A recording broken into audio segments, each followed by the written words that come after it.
हम बात करते हैं tumour of the oral cavity. Tumour of the oral cavity में जो है ना कौन कौन से आएंगे, बिनाइन होंगे, बिनाइन में सॉलिड हैं और सिस्टिक हैं, फिर है प्री मैलिग्नेंट है और फिर मैलिग्नेंट है।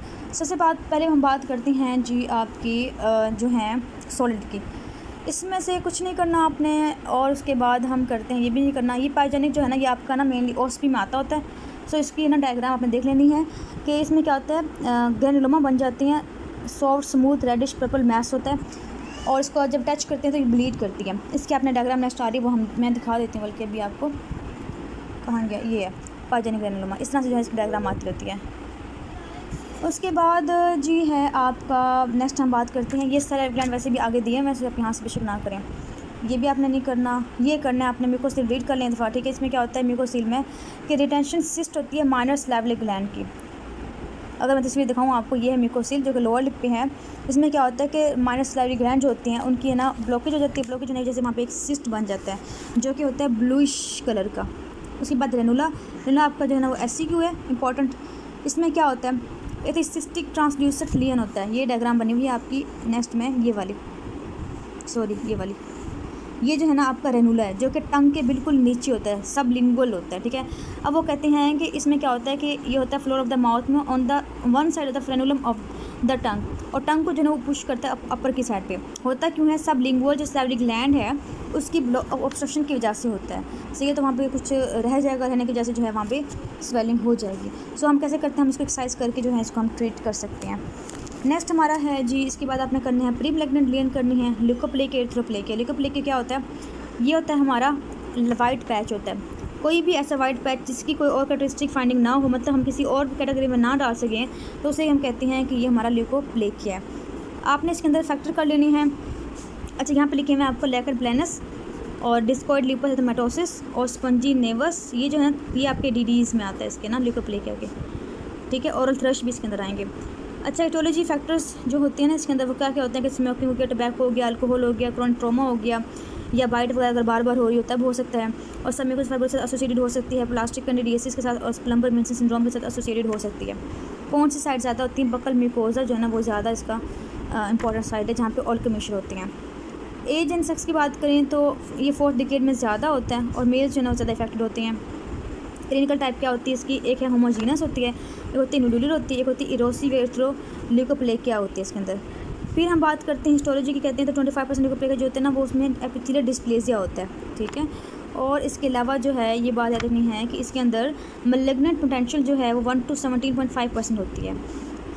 उसके बाद मैनेजमेंट करनी है। एरिथ्रोप्लेकिया की बात करें, ये आपके जो दोनों है ना ये आपके पैथो में भी दिए हुए हैं। अगर आपने पैथो से कर लिया तो बेशक यहाँ पे क्रॉस कर दें, पैथो से नहीं किया तो आप यहाँ से इसके जो है ना वो कर सकते हैं। अब एरिथ्रोप्लेकिया की हम बात करें तो ये क्या होता है, ये हमारा रेड पैच होता है, प्लाग होता है म्यूकोस सरफेस के अंदर, ठीक है।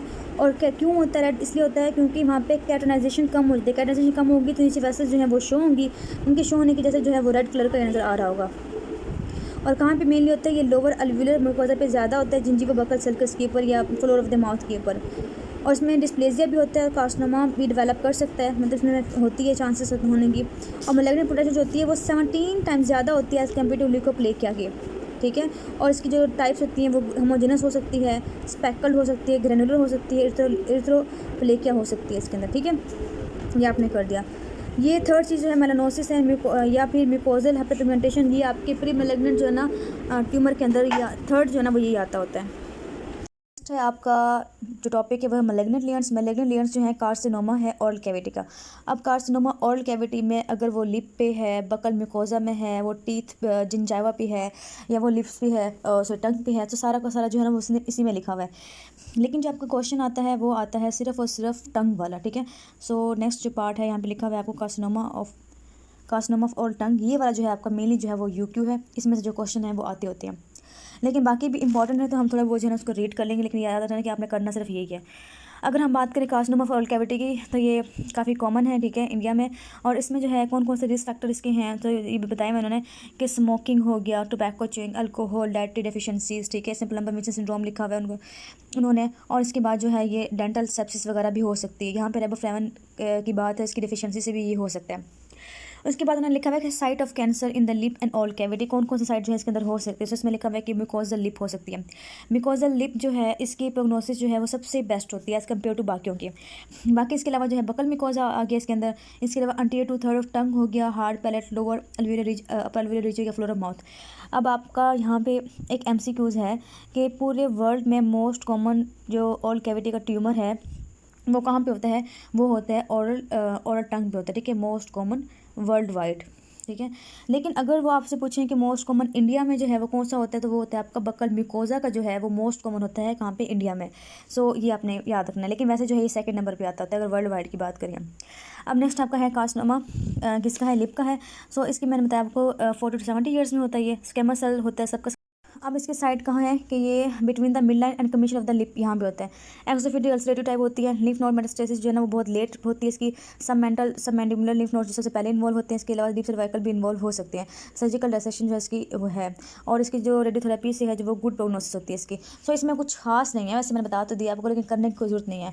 आगे आपकी कार्सिनोमा बकल म्यूकोजा। अब बकल म्यूकोजा जो है ना वो उन्होंने लिखा हुआ है कि म्यूकोजा जो है वो वेरी कॉमन है और only next to tongue cancer, ठीक है, वर्ल्ड वाइड जो है सेकंड नंबर पर आता होता है।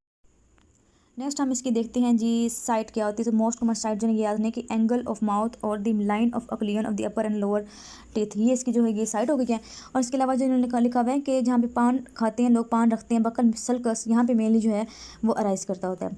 अच्छा, इसकी ग्रोथ फीचर की बात करें तो एक्जिक्यूटिव हो सकता है, ठीक है, और इसके अलावा जो है इरिथ्रोप्लेकिया के साथ एसोसिएटेड हो सकता है ये आपकी लास्ट लाइन लिखी हुई है कि म्यूकोजा जो होती है इसकी is the most common site for varicose carcinoma which is a white peppery growth. जो वाइट पेपरी ग्रोथ होती है बिल्कुल वो सब कहते हैं वेरिकोस कार्सिनोमा होती है, और उसके साथ कैटेनाइजेशन भी होती है। सो ये जो है इसकी मोस्ट कॉमन साइट होती है। वैसे जो वेरिकोस में होती है वो मेनली अकंथोसिस होता है, डिस्प्लेसिया होता है, और स्क्वेमस सेल्स पेपिलोमा होता है। इसके अलावा कैटेनाइजेशन वगैरह भी होती है। आगे हमने बात की लोकल स्प्रेड की, तो ये हमारे जो है लोकल स्प्रेड कर सकते हैं। इसके आगे हम बात करते हैं लिम्फेटिक स्प्रेड, इसकी हो सकती है जो कि इन्वॉल्व करती है सब mandibular and later the upper jugular nodes को, ठीक है। ये हो गया। क्लिनिकल फीचर्स क्या होती हैं, पर एसिम्प्टोमेटिक होता है, फिर इसमें पेन होती है, ब्लीडिंग भी हो सकती है, जैसे अल्सरेटिव टाइप होता है इसमें ब्लीडिंग भी होती है। और इसके अलावा बाकी मसल्स को इन्वॉल्व कर लेगा तो ट्रिस्मस डेवलप कर सकता है इसके अंदर, ठीक है। इसके अलावा फंगटिक मैस जो है ना चीक पे हो सकती है। इसके अलावा फॉल्स स्मेलिंग ब्लीडिंग हो सकती है। Squamous cell carcinoma most common है, ये सारे के अंदर ही मोस्ट कॉमन है। उसके बाद हम बात करते हैं इसकी इन्वेस्टिगेशन की, तो हमने बायोप्सी करनी है, ठीक है, और सीटी स्कैन करवाना है इसका। अच्छा जी, आगे है ट्रीटमेंट हम करते होते हैं इसकी स्टेज के अकॉर्डिंग। अब जो है स्टेज के अकॉर्डिंग क्या आती है, स्टेज 1 में क्या करते हैं, सर्जिकल सीन करते हैं। स्टेज 2 के अंदर जो है रेडियोथेरेपी करती हैं, और उसके बाद जो है हम इसकी सर्जरी करते होते हैं।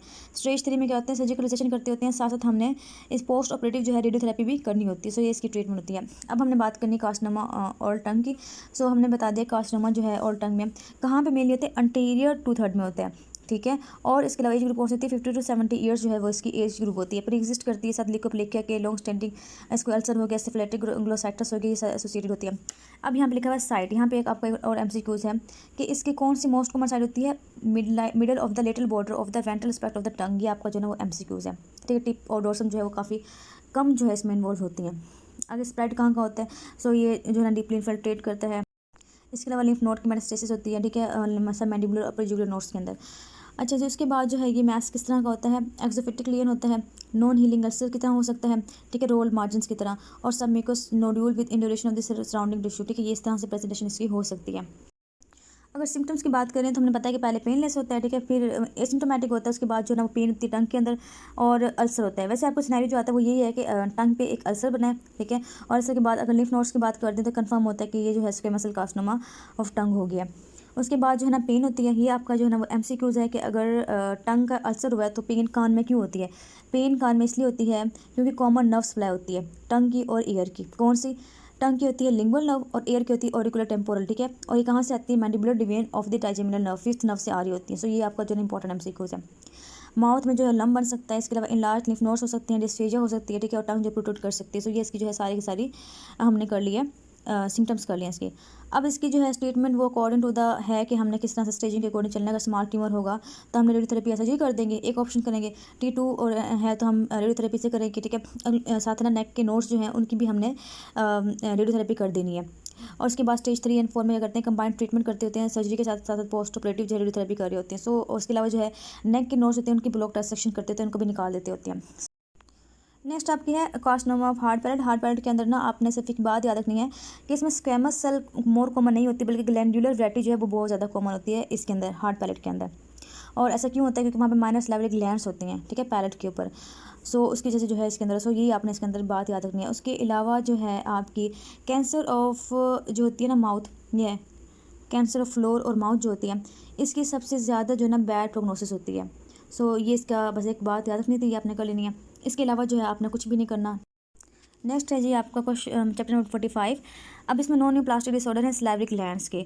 अब स्लैविक ग्लैंड्स की हम बात करेंगे तो इसमें जो है मम्स जो आपका दिया हुआ है ये आपका कम्युनिटी मेडिसिन में भी दिया हुआ है, सो आपने वहीं पे ये इंपॉर्टेंट है, यहाँ पे करने की जरूरत भी नहीं, बेशक आप ना करें, सारी कॉम्प्लिकेशन सब कुछ वहाँ पे लिखा हुआ है। अच्छा, उसके बाद हम बात करते हैं एक्यूट पेरिटोटाइटिस में ना आपने स्टेफ ओरियस याद रखना है इसके अंदर। इसके अलावा होता क्यों है कि यूएच रूट होता है इन्फेक्शन का, वो स्टेंसन डक्ट होती है आपका जो है एमसीक्यूज है, बस इसके अंदर सीवियर पेन होती है और ग्लैंड जो है वो ग्लैंड की जो है वो इन्लार्जमेंट हो जाती है, बस और कुछ नहीं करना है इसके अंदर। अगर नेक्स्ट हम बात करें इसकी, नेक्स्ट आपका आ गया है जी, हाँ जी, आगे है आपका क्रॉनिक रिकरेंट सेलोनाइटिस। इसमें भी आपका सिर्फ एक एमसीक्यू के लिए इंपॉर्टेंट है कि अगर हम इसकी सेलोग्राफी करते हैं ना, सेलोग्राफी करते हैं तो उसमें जो है डक्ट सिस्टम वो नॉर्मल नज़र आता है। सो सेलोग्राफी हम मेनली कर रहे होते हैं कि अगर कोई स्टोन वगैरह है, ठीक है, जो कि रेडियोल्यूसेंट है, तो उसको हम सेलोग्राफी पे नोट कर लेते हैं, उसको देख लेते हैं, लेकिन इस पर जो है कोई डक्ट सिस्टम जो है वो बिल्कुल नॉर्मल मिलता है, क्योंकि सिर्फ और सिर्फ इन्फेक्शन हुआ है। अच्छा जी, उसके बाद हम बात करते हैं सेल एक्टेजिया। इसमें आपने याद रखना है कि इसमें सेलोग्राफी भी जो मिलेंगी वो डक्टल सिस्टम जो है वो डायलेट किया हुआ होगा, ठीक है, सेलोग्राफी पे क्या मिलेगा हमें, डक्ट सिस्टम जो है वो डायलेट क्या मिलेगा। अच्छा जी, उसके बाद हम नेक्स्ट चलते हैं आपकी टीबी की तरफ। तो टीबी में आपने जो करना है वो आपने ये करना है यूवे पैरोटिड फीवर, ये आपका एमसीक्यूज है कि ये क्यों होता है। ये होता है आपके सार्कोइडोसिस की वजह से, और इसमें होता है कि इसमें फीवर होता है, पैरोटिड ग्लैंड की जो है वो इलाजमेंट होती है, पैरोटिड ग्लैंड की भी, लाक्रिमल ग्लैंड की भी, और कोरियोटाइटिस होता है, क्रेनियल नर्व की पैल्सिस वगैरह हो रही होती है। सो ये 4-5 बातें हैं अपने याद करनी है। अब इसमें क्रेनियल नर्व जो है कौन सी इन्वॉल्व होती है, ये भी आपका एमसीक्यूज है, 7th क्रेनियल नर्व इन्वॉल्व होती है, ठीक है। सो क्या क्या हुआ यूओ पैरोटिड फीवर के अंदर कि एक तो यूओ का मतलब ये है कि इसमें जो है आइस इन्वॉल्व हो जाएंगी, कोरियोटाइटिस होगा, लाक्रिमल ग्लैंड और पैरोटिड ग्लैंड की इलाजमेंट होगी, और फीवर होगा, और सार्कोइडोसिस की जैसे ये होता है। नेक्स्ट आपका है एक्टिनोमाइसिस। एक्टिनोमाइसिस में जो है ना अपनी बात याद रखनी है कि इसमें जो डिस्चार्ज होता है उसमें सल्फर ग्रैन्यूल्स होते हैं, ये आपका एमसीक्यूज़ है, ठीक है। उसके बाद हम चलते हैं जी आपके सेलोलिथियसिस, जो कि हमारे स्लैवरी कैलकुला होते हैं, मतलब स्टोन फॉर्मेशन के अंदर होती है, और मेनली कहाँ होते हैं, मोस्ट कॉमन कहाँ होते हैं, ये मेनली डक्ट्स में होते हैं, ducts of submandibular parotid gland में होते हैं, लेकिन ज़्यादा जो होते हैं ना ये हमारे होते हैं पैरोटिड ग्लैंड के अंदर होते हैं। ये किसके बने होते हैं, कैल्शियम फॉस्फेट की जो है वो डिपोजिशन होती है, या म्यूसन और सेलुलर डेब्रिस वगैरह भी हो सकता है। 90% स्टोन जो होते हैं वो सबमैंडिबुलर के अंदर होते हैं, ये आपका जो है वो एमसीक्यूज है। और वो नीचे लिखा हुआ है कि 80% जो स्टोन होते हैं ना वो रेडियो ओपेक होते हैं, किस पे, जब हम एक्सरे पे देखते हैं, लेकिन जो बाकी रेडियोलूसेंट होते हैं, आगे बताया उन्होंने, जो कि सेलोग्राफी पे नज़र में आ जाते हैं, ठीक है, सेलोग्राफी पे जो है रेडियोलूसेंट नजर आती है, भी आपका जो है ना एमसीक्यूज है एक तरह से। अच्छा, ये जो है ना जोगरन सिंड्रोम या सीका, ये अब मैंने आपको आई में पढ़ा चुकी हूँ, अगर वहाँ से सुन लिया तो ठीक, वरना यहाँ से मैं बता देती हूँ, आपको पता होना चाहिए इसके बारे में। वैसे ये आई में करना है आपने, कि होता है प्राइमरी जोगराइटिस जो कि सिर्फ और सिर्फ ग्लैंड को इफेक्ट करता है। इसमें होता है कि उसकी जो है ग्लैंड जो है वो बिल्कुल सिक्रेशन खत्म हो जाती है, जीरोस्टोमिया हो जाता है, ठीक है, और आँख की भी जो पानी है खत्म हो जाती है, सिर्फ थैलेमिया हो जाता है, क्योंकि स्लाइवरी ग्लैंड और लैक्रिमल ग्लैंड जो है वो इन्वॉल्व हो जाती हैं। सेकेंडरी जो होता है उसमें बाकी चीज़ें भी इन्वॉल्व हो जाती हैं, जैसे कैटोकंजक्टिवाइटिस सीका होगा, सार्कोइडोस्टोमिया होगा, साथ ऑटोइम्यून कनेक्टिव टिश्यू डिसऑर्डर भी होंगे, जैसे रूमेटॉइड आर्थराइटिस हो गया, एसएलई हो गया, पोलीमाइसाइटिस हो गया, स्क्लेरोderma, मतलब सेकेंडरी चीज़ें भी जो बॉडी में हो रही होती हैं वो भी इसके साथ होंगी। हमें क्या मिलती होती हैं इसके अंदर, एंटीबॉडीज़ मिलती होती हैं, ठीक है। तो ये आपने अगर आई में कर लिया तो बेशक आप यहाँ पे जो है इसको छोड़ सकते हैं, बस इसके में और कुछ नहीं करना। तो ये चैप्टर जो है ना आपका सारा का सारा जो है ना वो मेनली जो है ना वो एमसीक्यू बेस्ड ही है। नेक्स्ट हम करते हैं चैप्टर नंबर 46। अब जी इसमें क्या हुआ है, इसमें है न्यूप्लाज्म्स of slavery gland.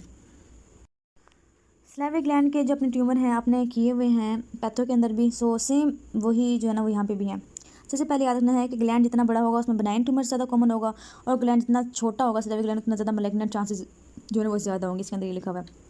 Benign tumour आ गया नेक्स्ट। अब प्लियोमॉर्फिक एडिनोमा जो है, सबसे पहले हम ये करते हैं, एक मिनट, सबसे पहले ना क्लासिफिकेशन करनी है आपने, पैथो में कर लिया तो वेल एंड गुड, वरना आप यहाँ से कर लें। इसमें जो है ना प्लियोमॉर्फिक एडिनोमा ये है मोस्ट कॉमन बिनाइन ट्यूमर है, किसके अंदर, अडल्ट के अंदर। ये हो गया हमारे एमसीक्यूज। हेमेंजियोमा जो है ना ये मोस्ट कॉमन बिनाइन ट्यूमर है, किसके अंदर, चिल्ड्रन के अंदर है, ठीक है, ये हमारा हो गया। फिर यहाँ पे म्यूकोएपिडर्मोइड कार्सिनोमा जो है ना ये आपका कार्सिनोमा में जो है ना ये मोस्ट कॉमन ट्यूमर है, किसके अंदर, चिल्ड्रन के अंदर। मोस्ट कॉमन जो है ना, मतलब मेनली जो है चिल्ड्रन के अंदर होता है, लेकिन लो ग्रेड होता है। सो ये मोस्ट, बस ये बताना ये मोस्ट कॉमन है इसके अंदर।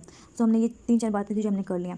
आगे प्लियोमॉर्फिक एडिनोमा जो है ये हम इसे कहते हैं मिक्स ट्यूमर कहते होते हैं। और बाकी आपने सारा जो है ना वो पैथन पढ़ा हुआ है, ठीक है।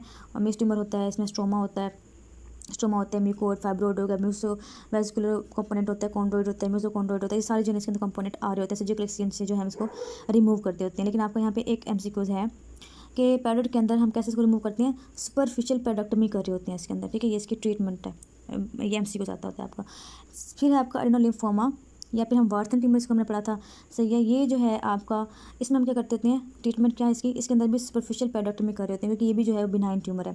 50th में होता है, ये भी आपने जो है पहले आप करके आए, इसको एडेनोलिम्फोमा बोलते होते हैं। उसके बाद है ऑन्कोसाइटोमा, उसके बाद है हेमेंजियोमा। हेमेंजियोमा बता दिया मैंने आपको कि मोस्ट कॉमन बिनाइन ट्यूमर है किसके अंदर, चिल्ड्रन के अंदर। अच्छा जी, उसके बाद है मैलिग्नेंट ट्यूमर्स। मैलिग्नेंट ट्यूमर्स में म्यूकोएपिडर्मोइड कार्सिनोमा, ये मोस्ट कॉमन ट्यूमर है। अच्छा जी, म्यूकोएपिडर्मोइड जो होता है वो मेटास्टाइसिस करता होता है और स्लो ग्रोइंग होता है और can invade the facial nerve, ये बात याद रखनी है आपको इसके अंदर। और म्यूसिन प्रोड्यूसिंग सेल्स होते हैं इसके अंदर, ठीक है। स्केमस सेल्स भी इसके अंदर होते हैं, दो तरह का हो सकता है, ये लो ग्रेड हो सकता है और हाई ग्रेड हो सकता है। जो लो ग्रेड होता है वो मोस्ट कॉमन होता है किसके अंदर, बच्चों के अंदर जो है वो मोस्ट कॉमन होता है, ठीक है। अगर हम ट्रीटमेंट की बात करें तो लो ग्रेड ट्यूमर जो है ना हम कैसे करते हैं, सुपरफिशियल पैरोडक्टमी कर सकते हैं, टोटल भी कर सकते हैं, डिपेंड करता है कितनी जो है ना किया हुआ है, या फेशियल नर्व जो है ना अगर प्रिजर्व है तब हम करेंगे। हाई ग्रेड ट्यूमर अगर मोर अग्रेसिव होते हैं तो हम टोटल पैरोडक्टमी करते होते हैं, साथ हम फेशियल नर्व को भी जो है ना सेक्रीफाइस कर रहे होते हैं, अगर वो इन्वेट कर गई है उसको भी जो हम डायसेक्ट कर रहे होते हैं, साथ रेडिकल नेक डायसेक्शन भी कर रहे होते हैं इसके अंदर। उसके बाद है जी आपका एडेनोसिस्टिक कार्सिनोमा या क्लिंड्रोमा कह रहे होते हैं इसको। इसके अंदर आपका ना एक एमसीक्यू आता है कि ये इन्वेट करता है, कैसे InvIT perineural space and lymphatics, ठीक है।